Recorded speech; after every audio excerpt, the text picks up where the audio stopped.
Então, essa é a fórmula do termo geral de uma PA.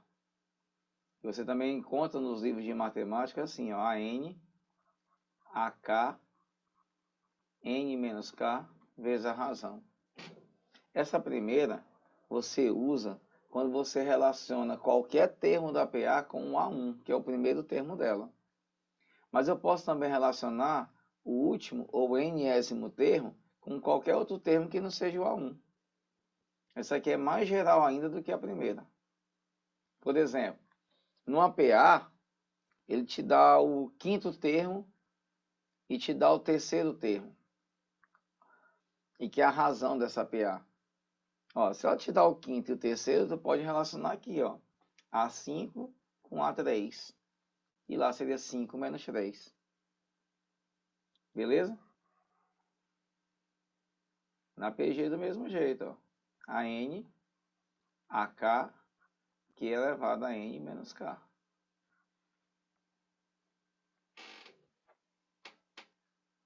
Tanto na PA como na PG existem algumas classificações. A PA, por exemplo, a PA crescente ou decrescente e a PA constante. Geralmente o que se mais trabalha em provas com PA é PA crescente ou decrescente, que ele coloca lá no texto da questão. A PA é crescente quando a razão for positiva, ela é decrescente quando a razão for o quê? Negativa. Então, às vezes, numa questão que você precisa aplicar sistema de equação e encontrar uma razão, você pode trabalhar com a equação de segundo grau e achar duas razões, uma positiva e uma negativa. E aí a questão disse lá que a PA é crescente, então só adota a razão positiva. Fórmula da soma dos termos. A1 mais AN vezes N sobre 2. A PG, PG finita, PG infinita, PG oscilante. Mas, para concurso público, eu preciso levar duas coisinhas de PG. A fórmula da soma, principalmente da série limitada, que é a chamada PG infinita. Os concursos batem muito nesse tipo de questão. Não é diferente agora e nem vai ser diferente. Então você tem a soma dos termos de uma PG, A1 vezes Q elevado a N menos 1 sobre Q menos 1. Ou então, A1 sobre 1 menos Q. Essa aqui é a série chamada de ilimitada. Alguns falam PG infinita. E aqui é a chamada PG finita. Que é como se o cara determina para ti, ó, quanto vale a soma dos 50 primeiros termos da PG. Mas na série limitada, ou PG infinita, a razão está situada entre menos 1 e 1. Aí você olha lá na estrutura da PG, aquele pontinho de reticência, né? Quanto vale a soma disso aqui? Porque ele tende a zero. E essa outra, a PG é infinita. A razão está fora desse intervalo. Basicamente, o que você vai encontrar nas provas de concurso, para professor diário, qualquer concurso que tenha PA e PG, são as relações, mas também o uso de algumas propriedades, tá? Aquela geral, PA e PG, que diz assim, em qualquer PA, se você adota 3 termos consecutivos de uma PA, o termo central é média aritmética dos extremos. Ou seja, se você pegar o dobro do termo central, ele é igual à soma dos extremos. Ele é média aritmética. Em qualquer PG, se você adota 3 termos consecutivos, o termo central é média geométrica dos extremos. Eleva ao quadrado vai ser o produto dos extremos.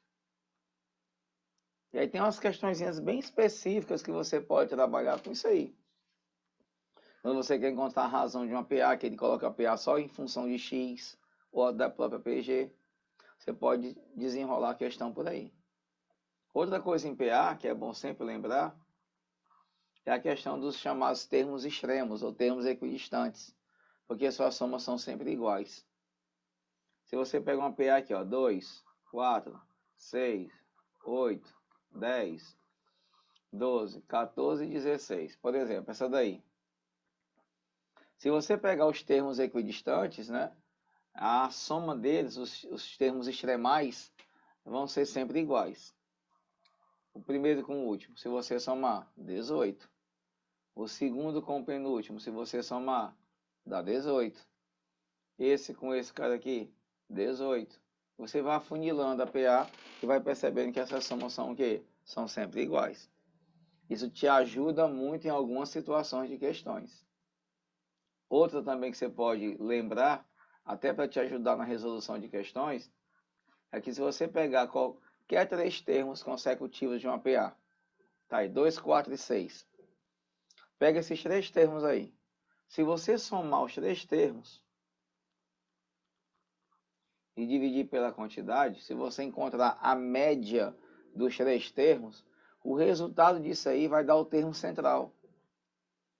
2 mais 4 dá 6, 6 mais 6 dá 12, e 12 por 3 dá 4. Sempre vai dar o termo central. Então essas relações dentro de uma questãozinha, cara, vão te salvar em muitas coisas. Muitas. Eu lembrei de uma questão aqui de uma prova de concurso, que era mais ou menos assim. Ele dizia assim: M, N e P formam, nessa ordem, uma PA. Sabendo que M mais N mais P é 39 e M vezes N vezes P é 1178, qual o valor do inverso do produto entre o menor e o maior termos dessa PA? A questão era essa. Isso aqui é uma questão de professor de área, só que ela não é da COPES, ela é da NUCEP. Mas perfeitamente pode cair na COPES dessa da vida. Porque ele só quer que você aplique o quê? As propriedades nessa questão.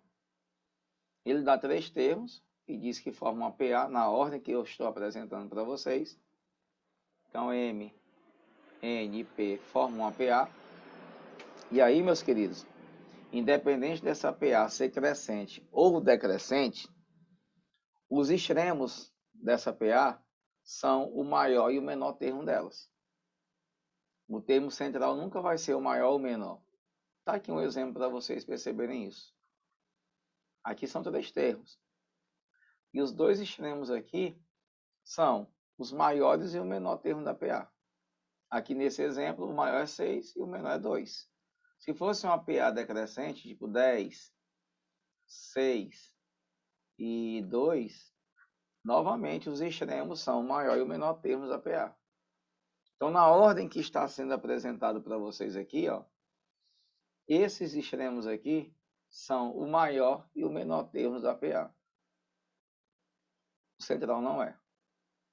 Aí o cara coloca para ti assim: M mais N mais P é 39. Opa! Lembrar que se você tem 3 termos de uma PA, somar eles e dividir por 3, você vai encontrar o termo central. Morreu. Se a soma é 39, se eu pegar 39 e dividir por 3, dá 13. Então esse aqui é o N. Então N é 13. E aí, o produto desses 3 termos é 1178.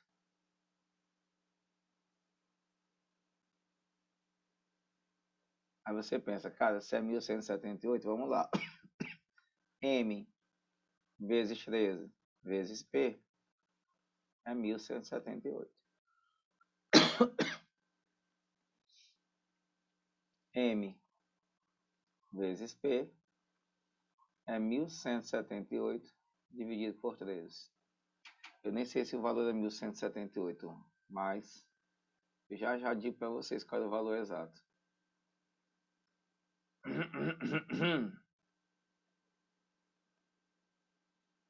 Aí viu como não é? O valor aqui era 1.014. Viajei na batatinha.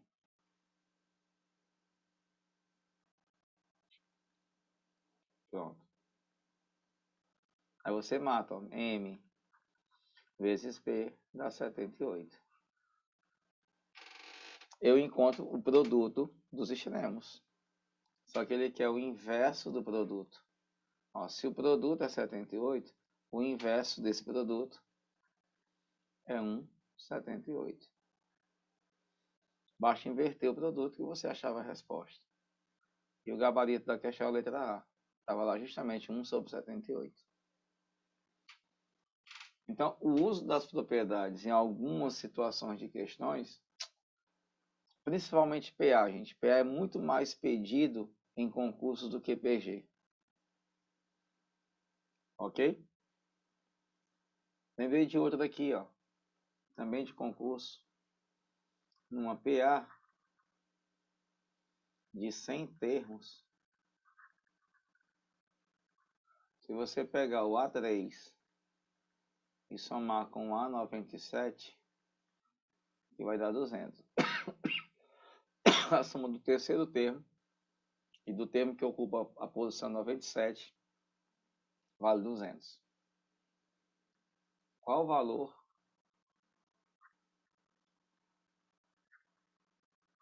da soma dos 100 primeiros termos dessa PA? Vou botar, não é 97 não, vou botar aqui 98. Vai dar certo. Só isso a questão. Ele perguntava a soma dos 100 primeiros termos da minha PA. Aí você vai recorrer de novo aqui às propriedades. Porque você tem A1, A2, A3, A98, A99, A100. A minha PA tem 100 termos. E ele quer a soma dos 100 primeiros termos da PA. A1 mais A100 vezes 100 sobre 2, de acordo com a fórmula da soma dos termos. Aí você lembra que os termos extremais, a soma deles são sempre o quê? Iguais. O A1 mais o A100 tem o mesmo resultado, tem o mesmo valor do A2 com o A99. E que vai ter o mesmo resultado do A3 com o A98. Opa! A3 somado com A98 é igual a A1 mais A100. Na fórmula da soma eu preciso saber quanto vale isso.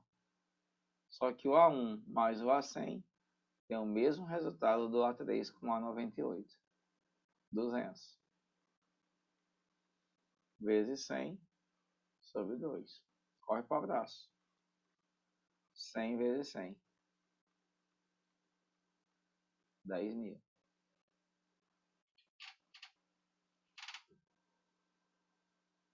Show de bola?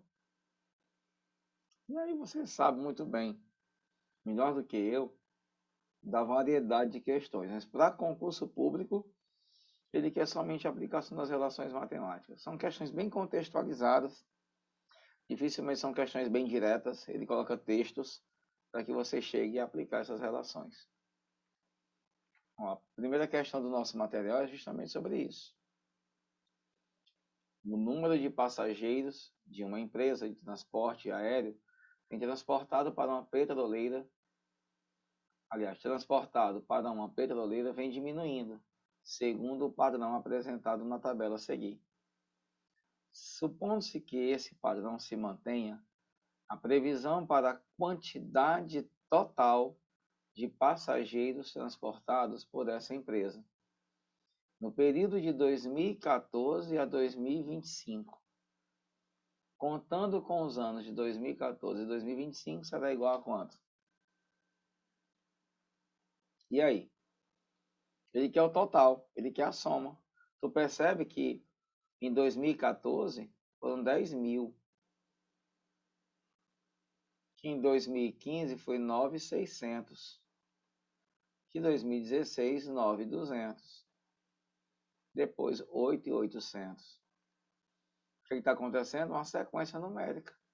É uma PA, cuja razão é negativa, porque os números estão decrescendo.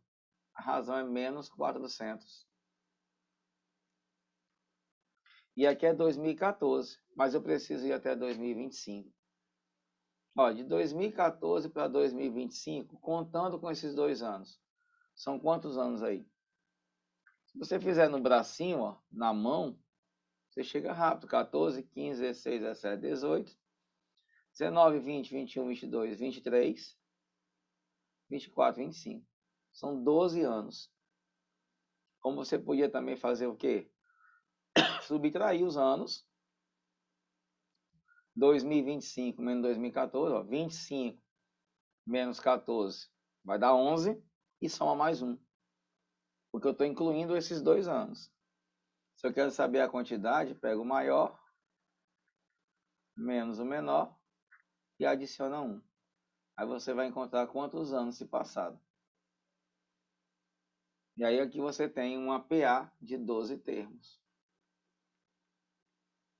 Onde eu preciso encontrar esse 12º termo. Aplico geral. A12 é A1, N menos 1 vezes a razão. A12 é o primeiro termo, que é 10.000. 12 menos 1 dá 11, multiplicado por menos 400. 10.000 menos 4.400, que dá 5.600. Então, no ano de 2025, foram 5.600 passageiros. Como o cara pede a quantidade total, a soma do primeiro mais o último, vezes a quantidade de termos, que é 12, dividido por 2. Eu tenho 15.600 vezes 6. Aí você corre para o abraço e vai ser feliz. Vai dar quanto isso? 36, vão 3, 93.600. Resposta é a letra B de bola. E tchau.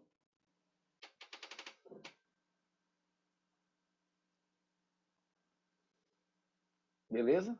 Show de bola? Eu acho que um dos assuntos melhores que tem desse conteúdo é PA e PG.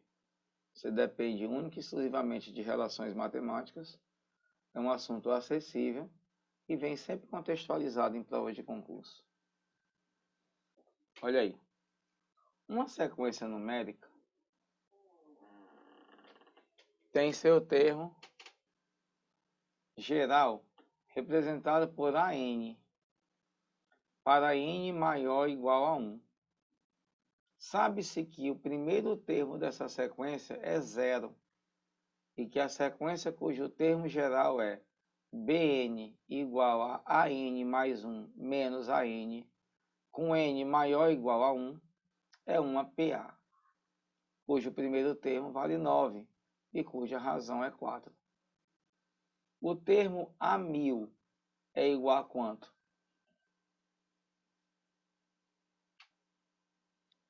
Você percebe na leitura da questão que são duas sequências aí. Uma que eu vou chamar sequência A e outra que eu vou chamar sequência B. Mas que as duas, elas se relacionam através de um padrão de informação. Beleza? Então vamos pegar as informações que eu tenho iniciais. A sequência chamada de A, certo? Ele disse que o primeiro termo dela é 0. O primeiro termo dela é 0. E diz que a segunda sequência, que é o B, é uma PA, cujo primeiro termo é 9 e cuja razão é 4. Então aqui vai ser 13. Aqui vai ser quanto? 17. Aqui vai ser quanto? 21, que vai de 4 em 4. E aí vai. Então nós temos aí essas informações que eu tirei, que eu consegui extrair. Só que ele também disse que a lei de formação, o padrão de formação envolvendo duas sequências está aqui, ó. Bn é igual a AN mais 1 menos AN. Com esse padrão, tu pode encontrar qualquer termo de B em função dos termos de A. Mas como eu tenho os termos de B, porque eu sei que ela é uma PA, eu vou usar essa relação para encontrar o que, gente? Os termos de A. Olha só, preste atenção. Se você substituir o 1 bem aqui, B1, aqui vai ficar como? A2 menos A1. E aí tu vai descobrir que o segundo termo de A é a soma do primeiro termo de B com o primeiro termo de A, quando tu isola o A2. Então esse segundo termo bem aqui, meus amados, é o primeiro termo de B com o primeiro termo de A. 0 mais 9 dá 9. Se você colocar B2, você vai encontrar o que aqui nessa brincadeira? Vamos lá. A3 menos A2. Então, tu vai descobrir que o terceiro termo de A é a soma do segundo termo mais quem? O segundo termo dos dois. Então, aqui vai ser o quê? Esse cara aqui. 9 mais 13. Que dá quanto? 21. Aliás, 22, desculpa. Então, o quarto termo aqui, ó, o A4, vai ser a soma de quem? Do B3 mais o A3. Esse cara aqui, ó, o quarto termo vai ser quem? O terceiro com o terceiro. 22 mais quem? Mais 17. Vai dar 9, vai dar 39. Então, eu vou sempre formando os termos da sequência assim. Quando você for chegar no A5, que é esse quinto termo, vai ser 39 mais 21. Vai ser quanto? 10, 1, 60. Aí você começa a montar um padrão que é o seguinte, ó, preste atenção. O 22 aqui, ó, é 9 mais 13. Estão observando? O 39 aqui, ó, vocês estão observando? Vai ser 9 mais 13 mais 17. O 60 vai ser 9 mais 13 mais 17 mais 21. Pode somar 9, 13, 17 com 21, dá 60. O próximo termo aqui, ó, que é esse cara aqui, que vai ser, aqui é 20, quanto? 25, né? Esse próximo termo vai ser a soma disso aqui tudo, ó. 9 mais 13 mais 17 mais 21 mais 25. Pode ir atrás. 1, 2, 3, 4, 5, 6. O A6, aqui, ó, é a soma de quem? Dos 5 primeiros termos dessa PA. O A7 vai ser a soma dos 6 primeiros termos daquela PA. Vocês estão enxergando isso que está acontecendo? Quando você chegar aqui no 22, o que é o 22? O terceiro termo. É a soma do primeiro com o segundo. O que é o 39? É a soma do primeiro, do segundo e do terceiro. O que é o 60? É a soma do primeiro, do segundo, do terceiro e do quarto. E aí vai. Então, quem é o A1000? O que é o A1000 que ele está pedindo lá? é a soma dos 999 primeiros termos dessa PA.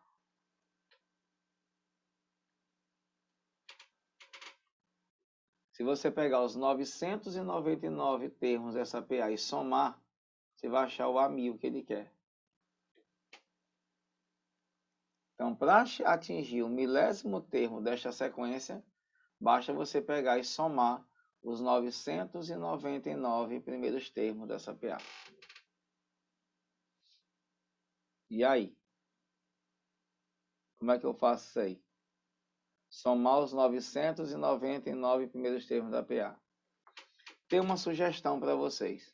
Porque vocês iam pegar o primeiro termo, mais o termo A999, vezes 999, e dividir por 2. E você ia perceber que esse produto aqui, ó, é divisível por 999. Ou seja, também é divisível por 9. A soma desses 999 termos tem que dar aqui como resultado um número divisível por 9. E para você encontrar um número divisível por 9, basta você lembrar do critério de divisibilidade, que ele é divisível por 9 quando a soma dos algarismos for divisível por 9. Olha aqui o resultado. 2 com 2, 4. 4 com 1, 5. 5 com 18 dá 23. Isso aqui não é divisível por 9. 4 com 9 dá 13. Não é divisível por 9. 4 por 9 dá 13. Não é divisível por 9. 2 mais 3, 5. Não é divisível por 9. Mas aqui, 2 e 2, 4. 4 com 5, 9. 9 com 9 com 9 dá 27. Isso aqui é divisível por 9. Então, o único que é divisível por 9 é a letra B. Então, essa soma dá 2.002.995. E eu evitar fazer essa soma doida na questão. Letra B, só lembrando do critério de divisibilidade.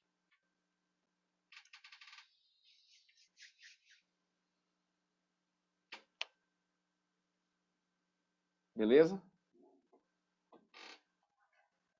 Aí já está mais com nossa cara uma questão dessa, né? Mas é uma questão boa, só tem que deduzir isso.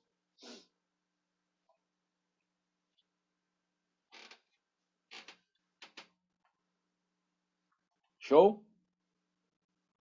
Para cima. O quarto, o quinto e o sexto termos de uma PA são expressos por, o quarto termo é x mais 1, o quinto termo é x ao quadrado mais 4, o terceiro termo é 2x ao quadrado mais 3. Quanto vale a soma dos 10 primeiros termos dessa PA?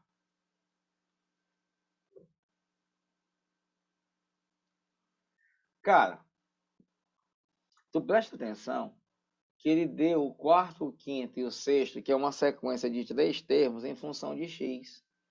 Ao lembro daquela relação, o termo central é média aritmética dos extremos. A primeira coisa que você faz aqui é encontrar quem é esse x, para poder descobrir quem são esses termos. Então, se você dobrar o termo central, isso aqui é igual à soma dos extremos. Dobra 2x ao quadrado mais 8, 2x ao quadrado mais x mais 4. Coisa linda quando acontece isso numa prova, né? Vai-te embora. Isola o x. X vai dar 4. Substitui. 4 mais 1 dá 5. 4 ao quadrado, 16. Mais 4 vai dar 20. Aqui vai dar 16 vezes 2, 32. 35. Já percebe que a razão dessa PA vale 15. Mas aqui não são os 3 primeiros termos. Aqui é o quarto, o quinto e o sexto.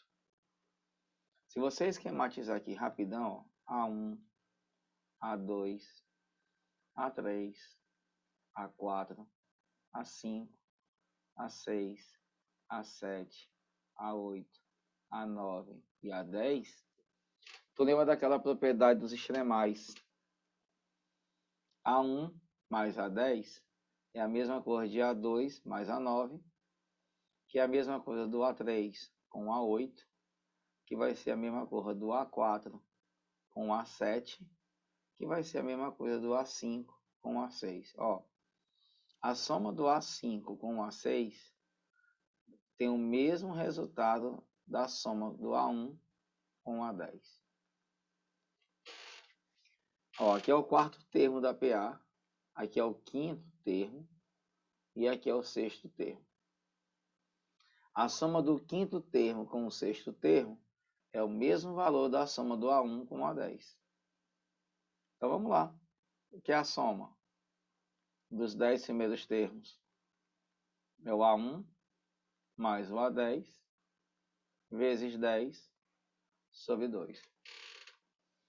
Só que de acordo com a propriedade e conhecendo e sabendo aplicá-la na questão, não precisa ir atrás do primeiro e do 10º termo.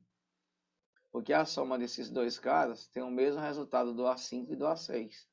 Como eu já tenho um A5 e o A6 bem aqui, é só somar eles dois. 35 mais 20, 55, vezes 10 sobre 2. 550 dividido por 2. 275 é a soma dos 10 primeiros termos. Eu não coloquei gabarito nessa questão. Vocês estão com o material aí? Me dá só um feedback. Eu vou até abrir aqui. Se o resultado está ok, tem ele. Se tiver, me responde aí no chat e me diz só qual a letrinha.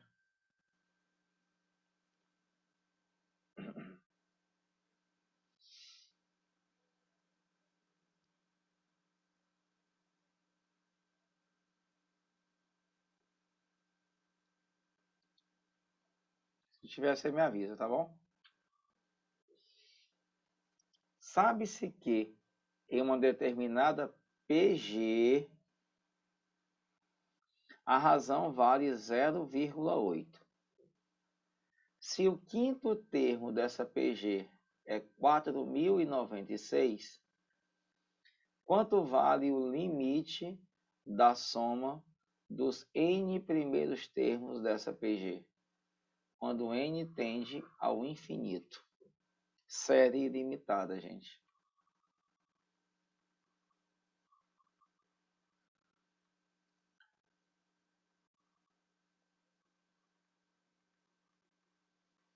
A razão da minha PG é 0,8. A razão está entre menos 1 e 1.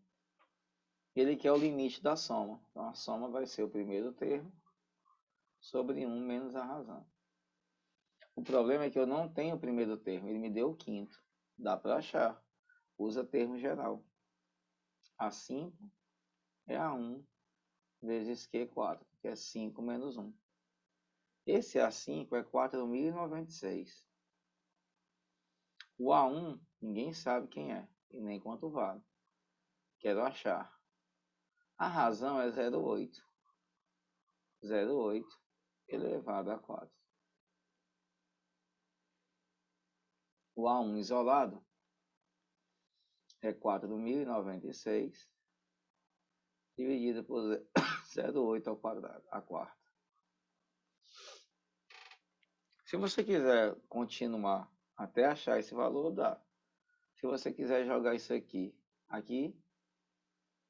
também tanto faz.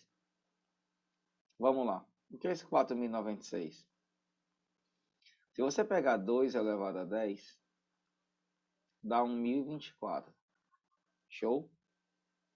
Se você pegar 2 elevado a 11, dá 2.048.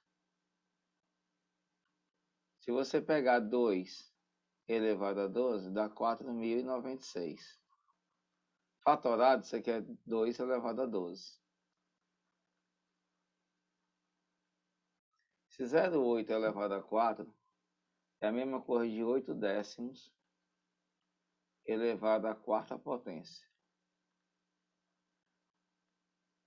Isso aqui é a mesma coisa de 10 elevado a 4 sobre 8 elevado a 4. Só que o 8 é 2 ao cubo. Vocês sabem disso, né? O 8 é 2 ao cubo. Que é 12, gente.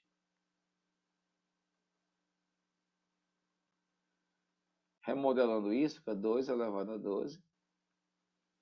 10 elevado a 4. E esse cara aqui, ó, preste atenção. Ele vale 2 ao cubo. Só que 2 ao cubo, que é o valor dele, está elevado a 4. 2 a 12. Olha que coisa linda. Vai cancelar. Então, o primeiro termo aqui vale 10 a 4. Que é 10 mil. Aí você mata danado. A soma vai ser 10 mil. 1 menos a razão. A razão é 0,8. R$1 tirando 80 centavos. 20 centavos. Como é que eu te ensinava? Coloca 0. Corta a vírgula. 100 mil dividido por 2. 50 mil. É a soma, certo, dessa série limitada, dos n primeiros termos dela.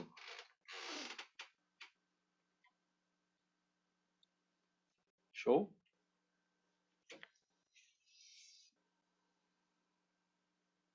De boas?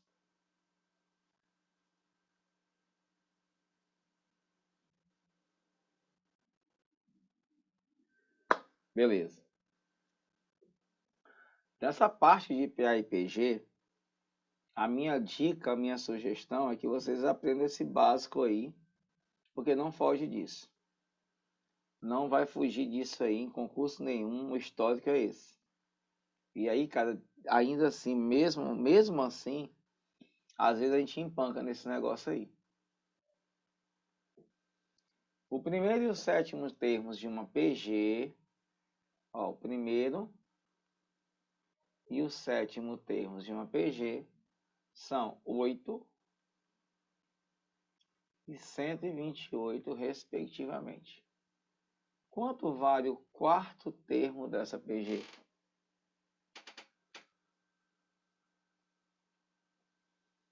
Se você utilizar as duas informações no termo geral, ó, A7 é A1 vezes Q6, estou substituindo aqui por 128 e aqui por 8, você pode perfeitamente isolar, ó, Q6 é 128 por 8. Acho que dá para dividir, vamos ver? 16. É isso? 12 por 8 dá 1. 48 por 8 dá 6. Então, Q elevado à sexta potência vale 16. Deixa aqui. Vamos ver se eu não preciso fazer muito mais. O quarto termo é A1 vezes Q3. A4 é o primeiro, que é 8. E aqui eu tenho Q3. Opa, Fernando, aqui dá para fazer uma baguncinha. Q6 é Q3 ao quadrado, Fernando. Isso aqui dá 16. Se você passa esse 2 para lá, vai ficar Q ao cubo. É a raiz quadrada de 16. Q ao cubo vai dar 4. Então aqui vai dar 4. E 8 vezes 4, 32. Tá aí o quarto termo.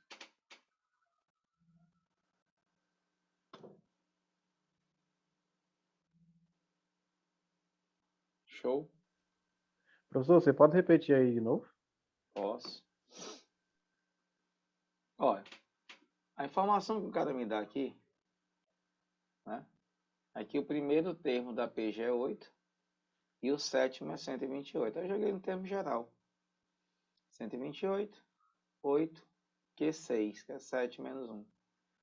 Passei o 8 e quando eu dividi, achei que Q, a sexta potência, vale 16.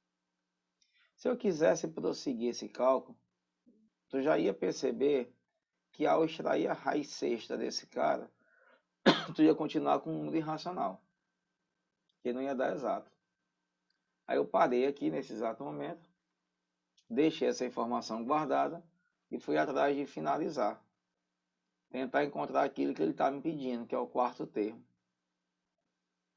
O quarto termo é A1 vezes Q3, que é 4 menos 1.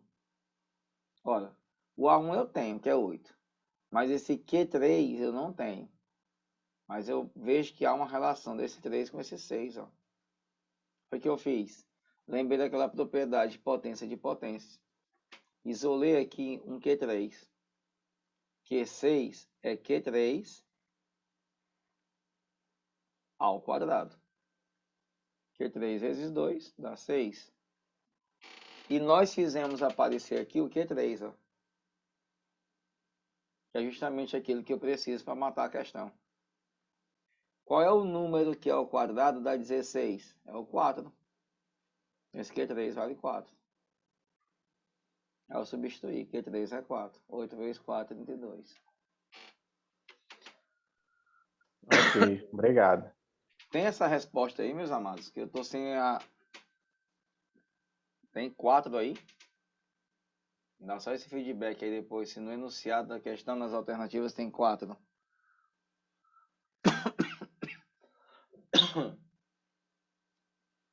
Eu acredito que tem. Eu não estou com o gabarito dela aqui. Mas na questão... Deixa eu só dar uma pausa bem aqui, rapidão. Que eu vejo já.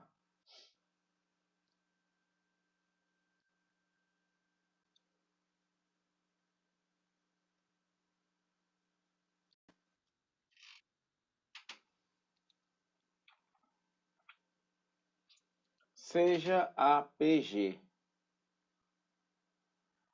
raiz quinta, raiz cúbica de quinta, raiz sexta de quinta.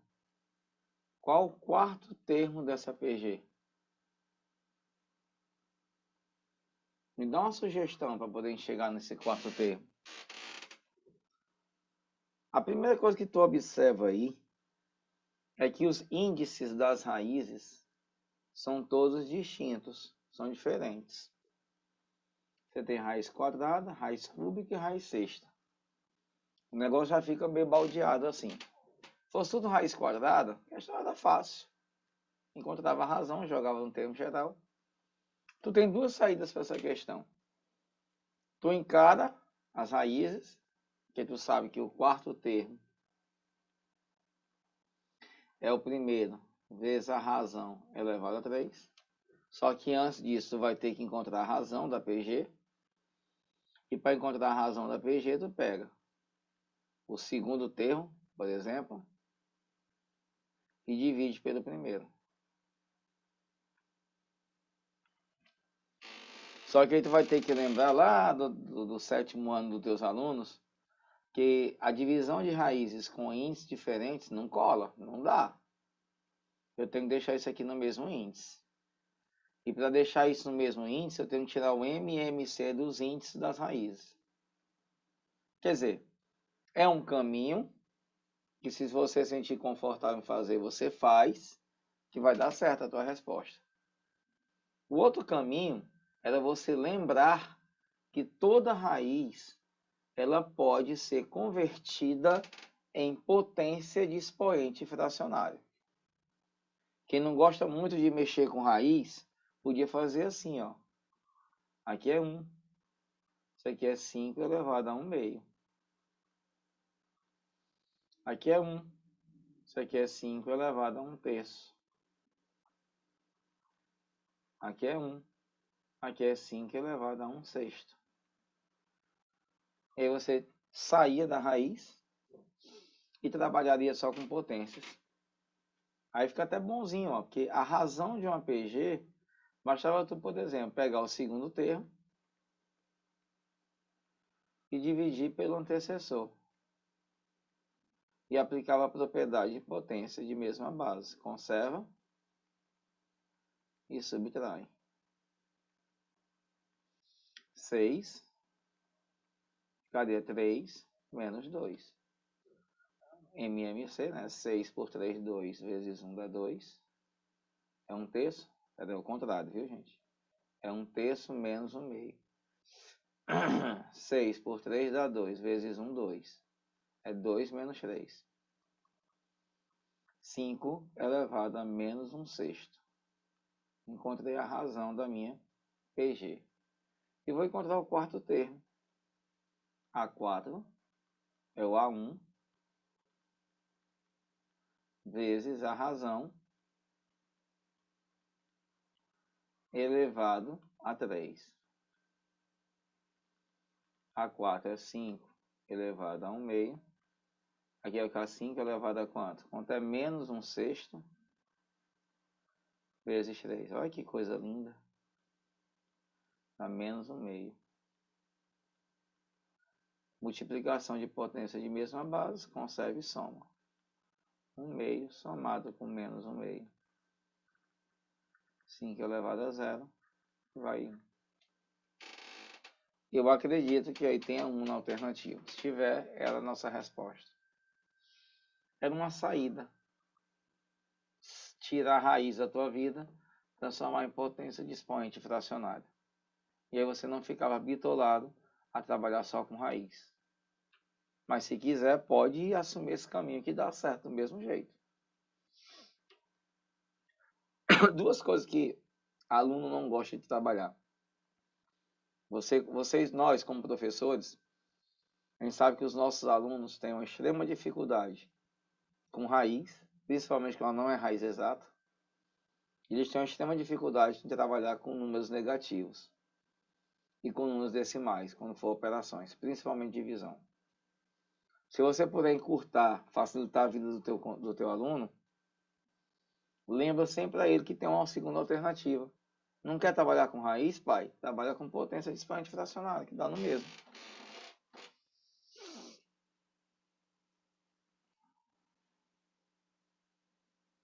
Show de bola? Beleza, turma? Tranquilidade total? Então a gente encerra essa parte de PA e PG com vocês aí.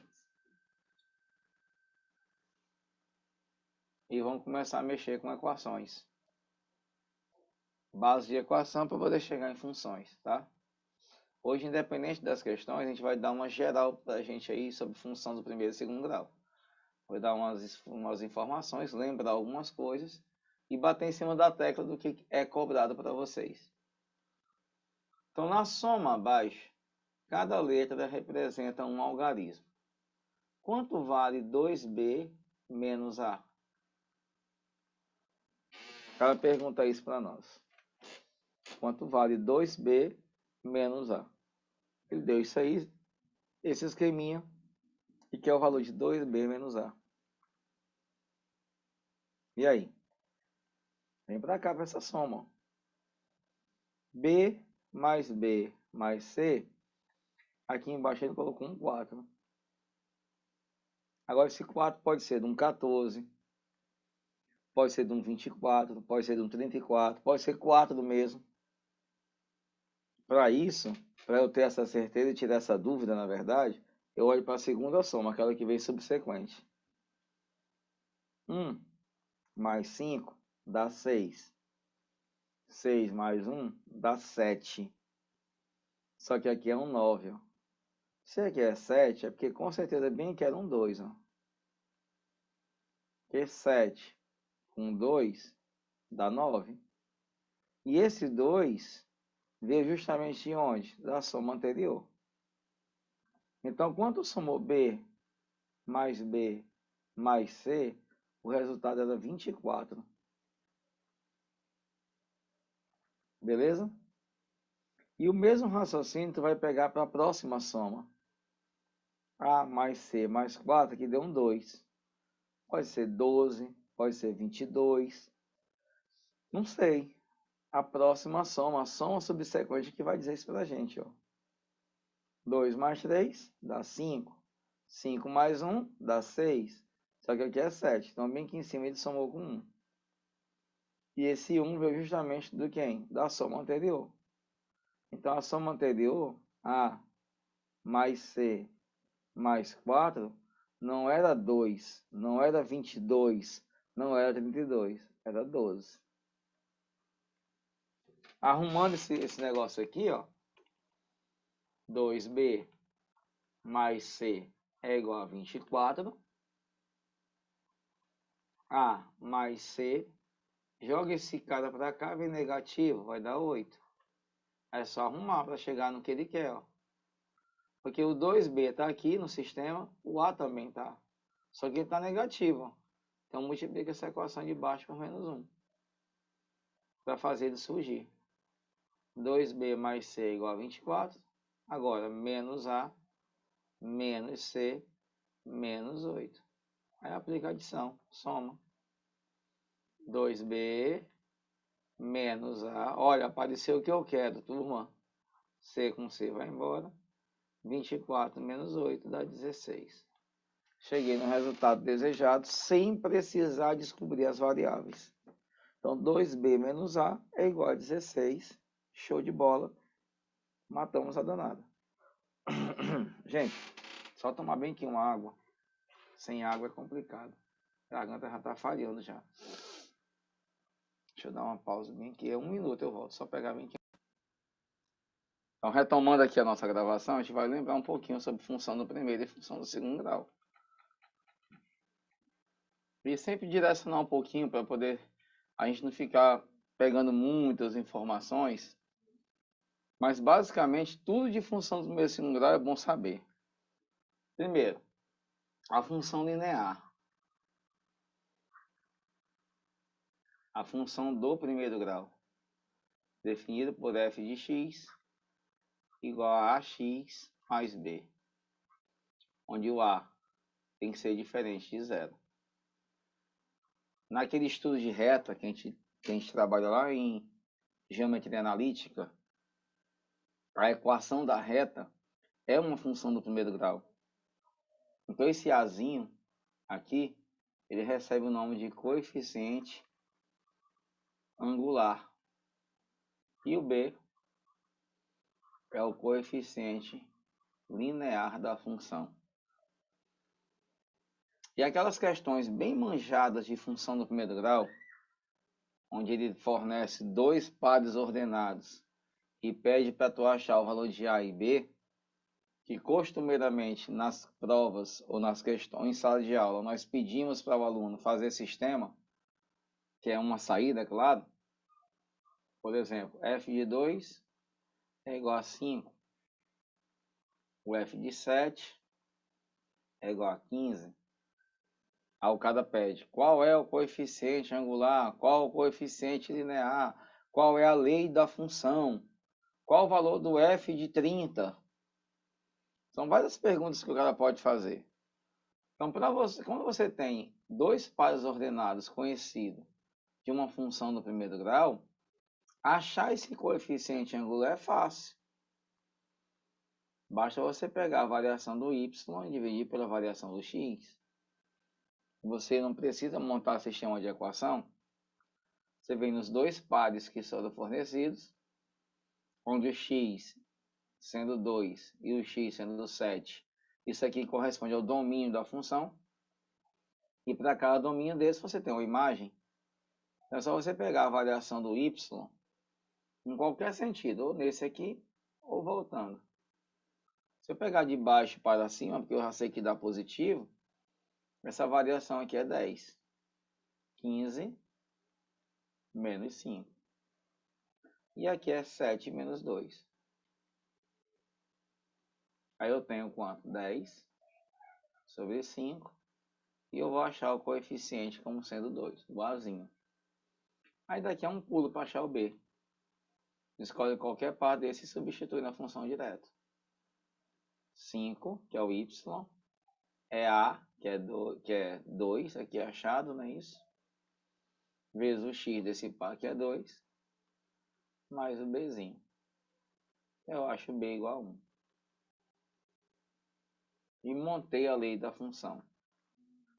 f de x é igual a 2x mais 1.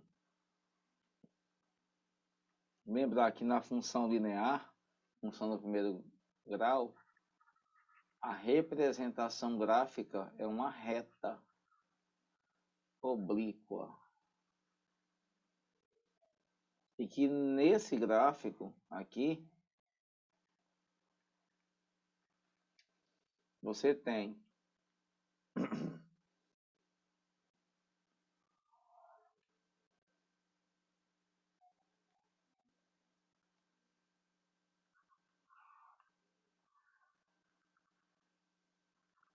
dois tipos de inclinação. Porque o gráfico da função linear, ou a função do primeiro grau, se classifica em crescente ou decrescente. Crescente, o A é positivo. Decrescente, o Azinho dela é negativo. E ó, marca aqui ó, o ponto X e o ponto Y. A reta tem que passar, tem que tocar, tem que interceptar o eixo das abscissas em um ponto, o eixo das ordenadas em outro ponto. Meus amados, o eixo das abscissas, que é esse cara aqui, é o zero da função. É a raiz da função. Também chamado de zero da função. E o eixo que ele toca, o ponto que ele toca o eixo y, que é o das ordenadas, é o bzinho da função. Esse ponto aqui é o b da função. Aqui é a raiz. Para encontrar a raiz ou zero de uma função, basta pegar a função igual a zero e acho a raiz dela. Então, por exemplo, nesse exemplo, nessa função aqui, 2x mais 1. Se eu pedisse o esboço do gráfico, se você pegar a função 2x mais 1 igual a zero, você vai encontrar a raiz da função, que é menos 1/2. E o b dessa função, que é o coeficiente linear, vale 1. Então, o esboço do gráfico dessa função, conhecendo esses dois pontos de intersecção dos eixos, você tem no eixo x, menos 1/2. No eixo y, 1. E é só ligar.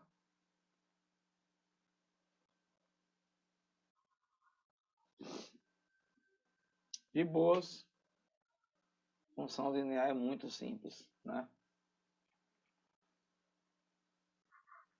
E a função quadrática, talvez é aquela que tenha mais informações. Na função quadrática, a lei que define é essa. Ax ao quadrado mais bx mais c com a diferente de zero. A função quadrática tem como gráfico uma parábola. E essa parábola, quando você for esboçar, se fizer o esboço dela, a abertura da parábola, que é chamada de concavidade,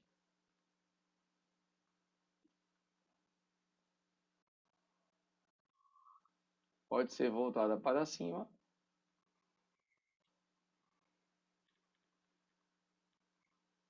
ou pode ser voltada para baixo.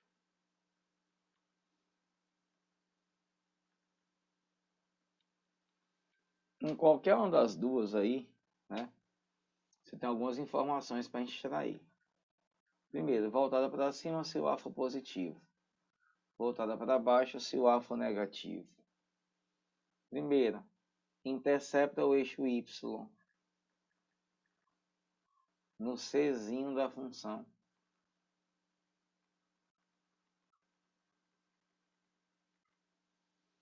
Intercepta o eixo x na raiz ou no zero da função.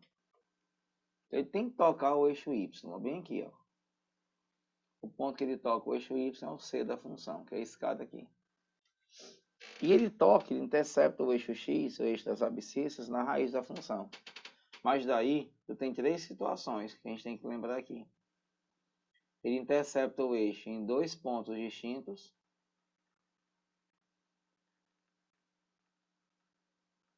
Ele intercepta o eixo em um ponto distinto. Não em um ponto apenas. Ele não intercepta o eixo x em ponto algum. você tem 3 situações de gráfico. Aquele em que a parábola intercepta o eixo X em 2 pontos diferentes. Aquele que o gráfico ele só toca o eixo X em um ponto. E aquele que o gráfico em nenhum momento toca o eixo X. Isso aqui acontece porque o delta da equação do segundo grau, quando você vai encontrar o zero, ele é maior que zero, ele é positivo.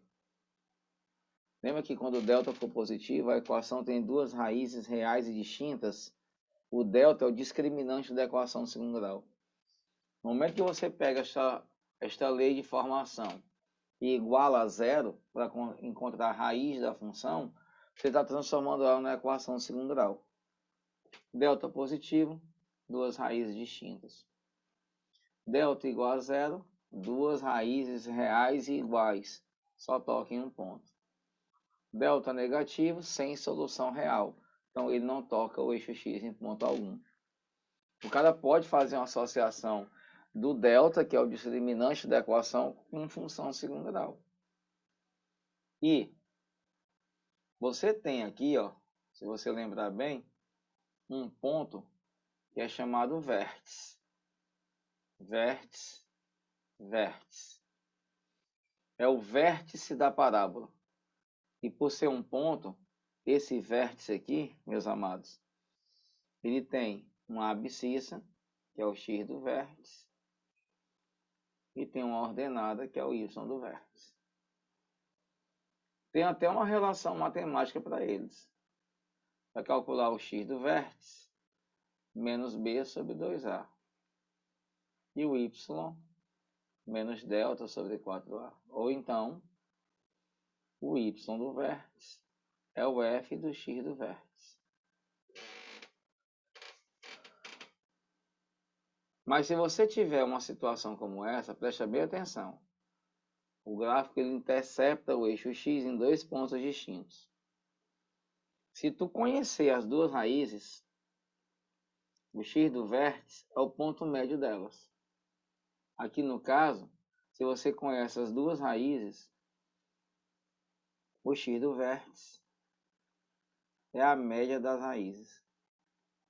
Nem precisa você recorrer à fórmula. Se o gráfico tocar o eixo X em um ponto só, aqui é o X do vértice. Ele coincide com o zero da função. Se o zero da função for 2, o x do vértice é 2. E aqui não, bebês. Aqui vocês vão ter que fazer o que, turma? Achar mesmo pela relação. Menos b sobre 2a. Mas quem é o companheiro do x do vértice? É o y. E esse y diz muito numa questão. Valor máximo ou valor mínimo de uma função quadrática. O valor máximo é chamado também de maximante. E aqui é o minimante. E quando você tem uma parábola com a concavidade voltada para cima, ou quando você tem uma concavidade voltada para baixo, você vai perceber no esquema do gráfico que aqui, ó,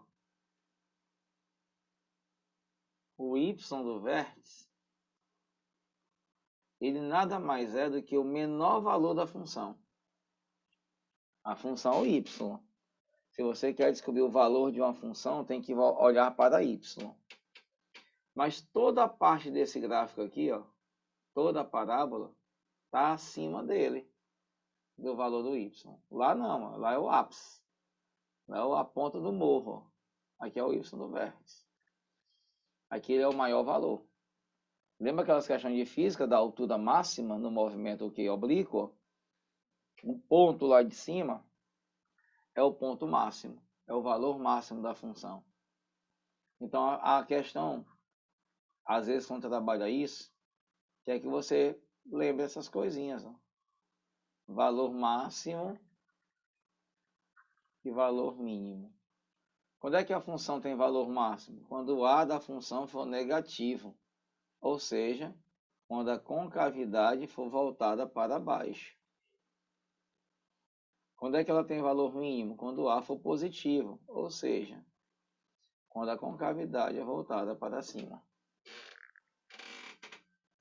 E em qualquer uma das situações, meus amados, se a questão tratar sobre valor máximo e mínimo e pedir para você calcular, quem determina o valor máximo de uma função ou o valor mínimo é o y do vértice. É ele que você deve buscar. Qual o lucro máximo de uma empresa? Ele bota lá uma função do segundo grau. Qual o valor máximo, ou então qual o valor mínimo da função? Y do vértice. Ele quem determina. Cuidado só com a perguntinha. Qual o valor de x para que a função tenha valor máximo? Olha a pergunta totalmente diferente. Qual o valor de x para que a função tenha valor máximo? Aí eu calculo x do vértice, porque ele quer o valor de x. Mas se ele perguntar qual o valor máximo da função, é o y.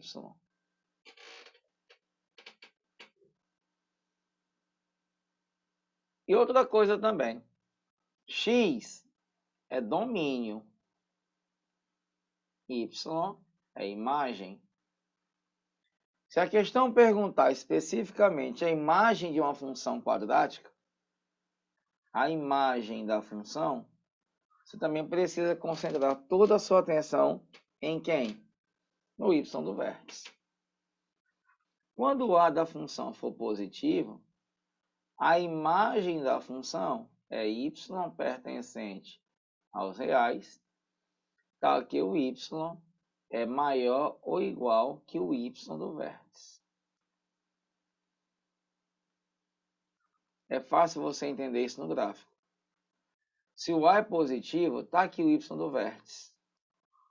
Toda a imagem da função está acima dele. Ó. Então, todos os valores da função são maiores ou iguais que ele. Agora, se o a for negativo, a imagem da função é y pertencente aos reais, tal que y é menor ou igual que o y do vértice. Porque toda a imagem da função está abaixo dele. Joga nesse esquema bem aqui. Quando ele está estudando lá na faculdade, não. Quando ele está estudando esse assunto com os nossos alunos, tem livro de matemática, principalmente o livro do Fundamentos, que ele traz esse esqueminha aqui de outra forma. Ele traz em forma de intervalo. Se alguém é maior que um número, maior ou igual que ele, tu fecha o intervalo do y do vértice. E como ele é maior, ele vai crescer. Mas eu não sei até onde ele cresce, eu boto mais infinito. O intervalo aqui aberto. Se ele é menor que o y do vértice, ele vem para o lado negativo. Intervalo aberto para menos infinito, mas fechado para o y do vértice. Ele pode colocar isso em forma de intervalo também.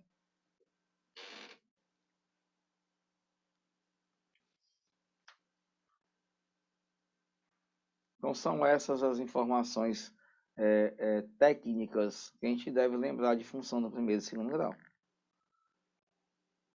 De boas? Tranquilidade total, gente? Beleza aí? Tem alguns assuntos que eu vou parar muito na teoria e adotar esse esquema de lembrar, só lembrar algumas informações que às vezes passa batido na cabeça da gente mesmo. Tem para onde a gente passa batido em muitas coisas.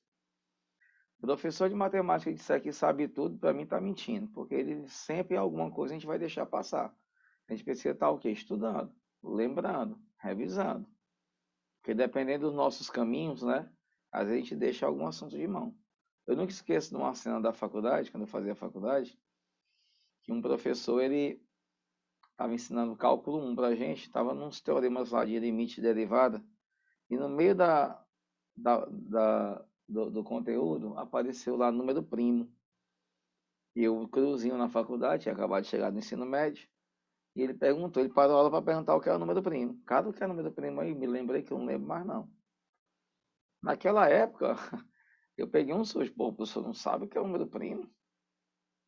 Aí ele explicou, cara, eu mexo com tanto com isso aqui, e eu acabo esquecendo essas coisas básicas aí. Aí depois, na sala de aula, você começa a entender. Aí é verdade. Tem muita coisa que antes eu preciso o quê? Lembrar, estudar, para deixar isso fresco na minha memória. Of course, tranquilo? De boas? Então, eu vou deixar para vocês aí. Durante um experimento, o raio de uma esfera expandiu 4%. Ele quer saber qual é o aumento percentual do volume dessa esfera, depois que o raio expandiu 4%. Só que no enunciado ele colocou assim, qual o valor mais próximo, o valor aproximado. Então, se eu esquematizar com vocês, aqui é a esfera, e aqui é o raio dela, que chama raio R. E o raio expande, aumenta 4%. Aqui é o novo raio, chama R'. O cara quer saber de mim, de vocês, qual foi o aumento percentual no volume da esfera. Se eu lembrar da geometria espacial, o volume de uma esfera é 4/3 de πr ao cubo. A única grandeza que influencia no volume é o raio. Isso. Porque se você modifica o raio, vai ocasionar uma mudança também no volume dela. Essa parte aqui, 4/3 de π, é o que para mim e para vocês? Uma constante. Então o foco de vocês não é nem usar a fórmula. É só lembrar dessa relação matemática e atribuir o aumento percentual ao raio e elevar isso ao cubo para saber de quanto foi o aumento percentual do volume. Aí você vai trabalhar com o fator de aumento, ó, porque inicialmente o raio é 100%. Quando ele aumenta 4%, ele vai para 104%. O fator de aumento aqui, ó, é 1,04. 104 é 104 sobre 100. Então, para você saber o que aumentou no volume, você pega o fator de aumento e eleva ao cubo. Porque o raio é elevado ao cubo. É só fazer a questão em cima desse cálculo. 1,04, 1,04, 1,04. Aqui, ó, rapidão. 1 dobra. Se eu dobrar, vai dar 8. 8. E eleva ao quadrado, dá 16. E aqui, papai, é cálculo. Aí é descer o braço na questão. Aí não tem pra onde fugir, não. Na hora dessa aí tem que meter a cara e fazer. Tá ok. 0,8. Vou usar aqui a máquina pra gente não perder tempo. 1,04. Tá 1,1248. Então o aumento percentual do volume tá aqui, ó. 0,1248. E multiplicado por 100 dá 12,48%. Aproximadamente 12,5, que é o que tem aí na tua alternativa. Certo. Aí eu acho que a letra é qual aí? A letra D. D. Aí é o aumento percentual. Beleza? Tá então ok. esquece a fórmula, trabalha com fator de aumento. Tá bem. É a mesma coisa se essa questão fosse com o quê? Com o comprimento da circunferência. Eu aumentei o raio 20%. Então o comprimento aumentou quanto? Né? Então trabalha com fator de aumento. Qual foi a outra? Tá ok. Me diz o enunciado dela aí. Todos? É a próxima questão que for faltando. Em um grupo de policiais civis, há agentes e escrivãos, sendo 20% deles escrivão e os demais agentes. Espera aí. Agentes e escrivães. Vou pegar essa informação aí. Escrivães. Agentes. A informação inicial é que quantos por cento de escrivães? Escrivãos 20%. 20% são escrivães, E os demais são agentes. que no caso é 80%. Isso, aí tem aqui o probleminha que é 10 escrivãos saíram do grupo e agora 96% dos policiais civis do grupo são agentes.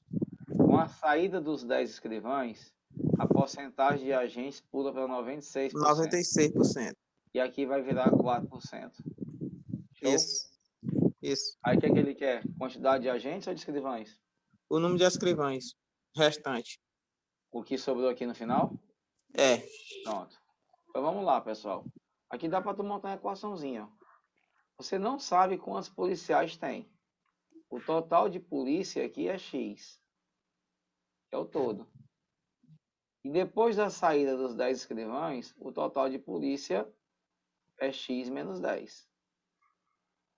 Preste atenção que a quantidade de agentes permanece a mesma. O que muda é só a porcentagem de agentes em relação ao todo. Ao grupo. Ao grupo. Então Isso. aqui você pode fazer a questão em cima dos agentes. Ó. 80% de X é igual a 96% de X menos 10. Por quê? Porque a quantidade de agentes se manteve a mesma. Não alterou. E aí não precisa aqui nessa brincadeira tu trabalhar com 80 sobre 100, com 0,8, com 0,96. Não sofre não. Porque a razão centesimal, o denominador desse cara é 100 e o desse cara é 100. Aí você cancela. Trabalha mesmo com 80. Ó. Que é 80% de X, 96% de X menos 10. Você pode fazer isso. Então, 80x é 96x menos 960. 16x é 960. X é 960 por 16. Desce o braço e bora ser feliz.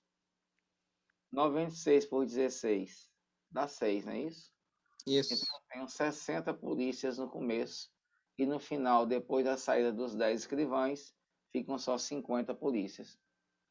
Como ele quer a quantidade de escrivães no final, a quantidade percentual de escrivães é 4%, mas é 4% do todo. O todo é 50. Porque dos 60, quando saem 10, ficam 50 polícias. 4% de 50, aqui dá 2. 4 por 2 dá 2. Então, na saída, lá no final, só tinham 2 escrivães. Isso. Tem isso aí, não tem? Tem. Show. Beleza? Tá ok. Próximo. É de lógica, né? É a do diálogo dos dois? O quê? Vai, só lê ela para mim. Há um diamante dentro de uma das 3 caixas fechadas. Legal. E de cores diferentes. Azul, branca, cinza. Caixa A etiqueta azul, caixa azul branca e caixa cinza. e a caixa cinza. Show de bola. A etiqueta da caixa azul diz: o diamante não está aqui. Peraí, o diamante não está aqui. É. A da caixa branca diz: o diamante não está aqui. Não está na cinza. Não está na caixa cinza. Na branca diz que o diamante Não está na caixa cinza. na caixa cinza. E a da caixa cinza diz: o diamante está aqui. Se apenas uma das etiquetas diz a verdade, então a caixa em que está o diamante é a caixa com a etiqueta que diz a verdade são, efetivamente. Ó, são 3 caixas Isso. O diamante está dentro de uma dessas caixas aí, só que as caixas estão lacradas. Em cada caixa tem uma etiqueta. Na caixa azul, a etiqueta fala assim: o diamante não está aqui. Tu olha para a caixa azul, o diamante não está aqui.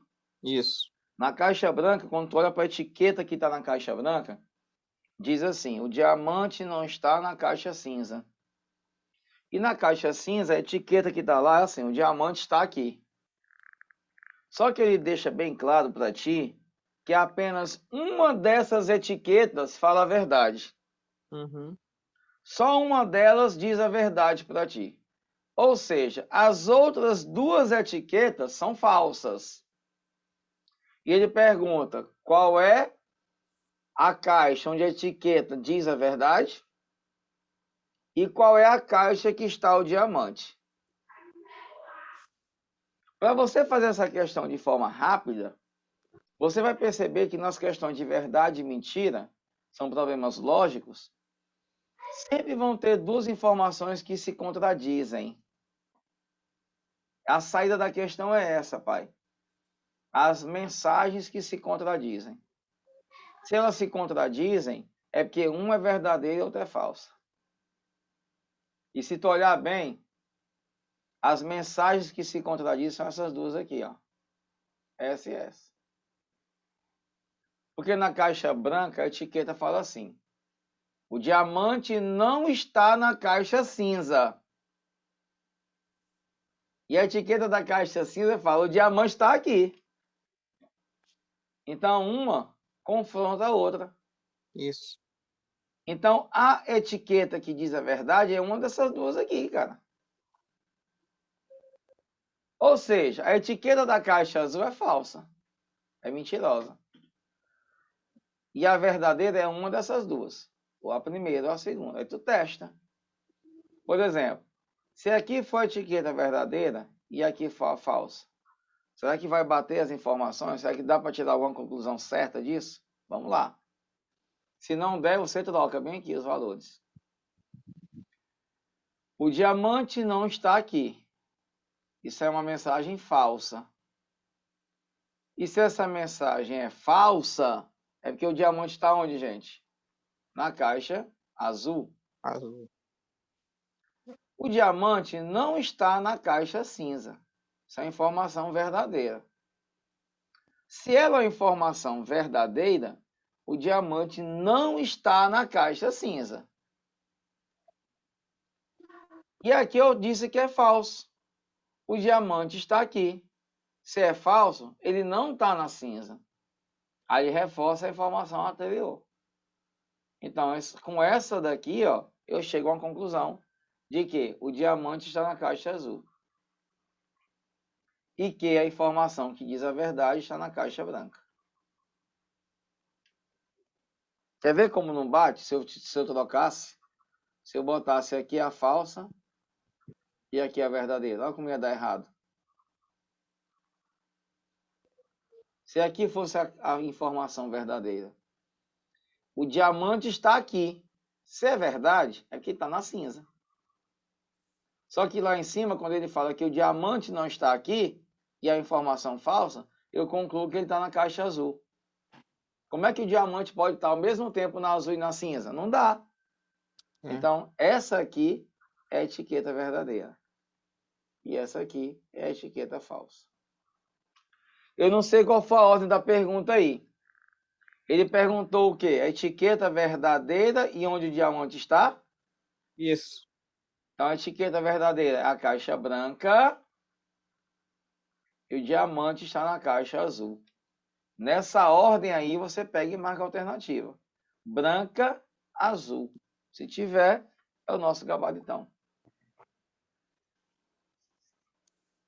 Tem. E aí, meus queridos, tipo de questão com informações verdadeiras e mentirosas, procure sempre as informações que se contradizem. É por onde você vai sair na questão. Porque sempre ele vai dizer assim na questão: apenas uma delas é verdade, para você concluir que as outras são falsas. Como ele pode fazer o contrário? Ele vai dizer apenas uma é falsa, para você deduzir que o resto é o quê? é verdadeira. Mas a ideia de raciocínio é: pegue sempre as duas informações que se contradizem. É ali que você começa a resolver a questão.